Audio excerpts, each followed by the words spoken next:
Então, bom dia a todos, ou mais boa tarde. Estamos acabados de sair da nossa reunião de trabalho da Comissão de Doenças Intersticiais, que se prolongou um bocadinho mais para além da hora, mas que foi muito interessante. O nosso tema deste ano que resolvemos abordar é o interstício pulmonar dentro das doenças do tecido conjuntivo, e, portanto, para isso contámos com um grupo de excelentes oradores, a começar pela doutora Maria João, que é reumatologista dos Hospitais da Universidade de Coimbra, e que vai começar primeiro por alertar um bocadinho o que é que nós, enquanto pneumologistas, devemos observar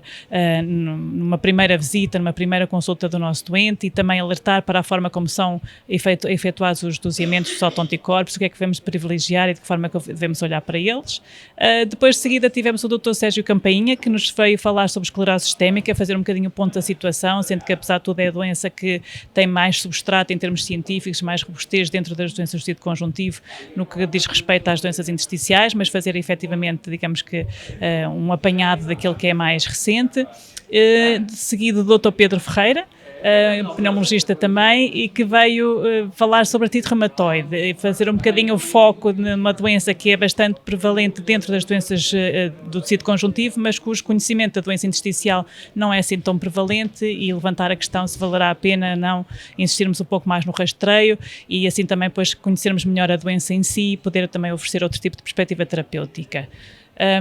Depois seguiu-se o professor Tiago Alfaro, que vai falar. Já agora, antes disso, dizer que também acho que a reunião foi muito produtiva e muito participativa. Temos a sala quase cheia, logo desde o início, e apesar de se prolongar muito no tempo, houve muitos resistentes que ficaram até ao final. Como disseste bem, depois de seguida temos o professor Tiago Alfaro, que falou das miopatias inflamatórias, que são sempre uma patologia que nos preocupa muito, porque é uma doença intersticial habitualmente grave, progressiva, e portanto lembrou-nos a necessidade atempada de fazer o diagnóstico e iniciar um tratamento correto de forma a resgatar estes doentes.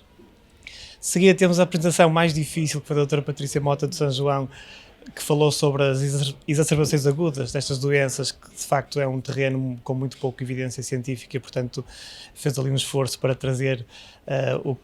que existe nessa área, mas que de facto é uma área que nos preocupa e que não temos assim muita evidência forte para tratar os doentes, mas foi boa a revisão que fez. E depois de seguida tivemos o que é habitual nas nossas reuniões, uma discussão multidisciplinar com outras especialidades, a radiologia,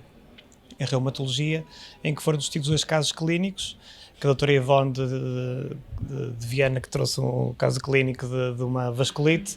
e a doutora Ana Loureiro de Vila Real, que trouxe um caso clínico complexo, uma fibrose pulmonar familiar aliada a um síndrome de Sjögren, portanto promoveu aqui esta reta final de interatividade com o público, mas também com a discussão multidisciplinar entre as várias especialidades. E portanto penso que foi uma ótima reunião, e veremos na SPP, ou antes se calhar com mais reuniões.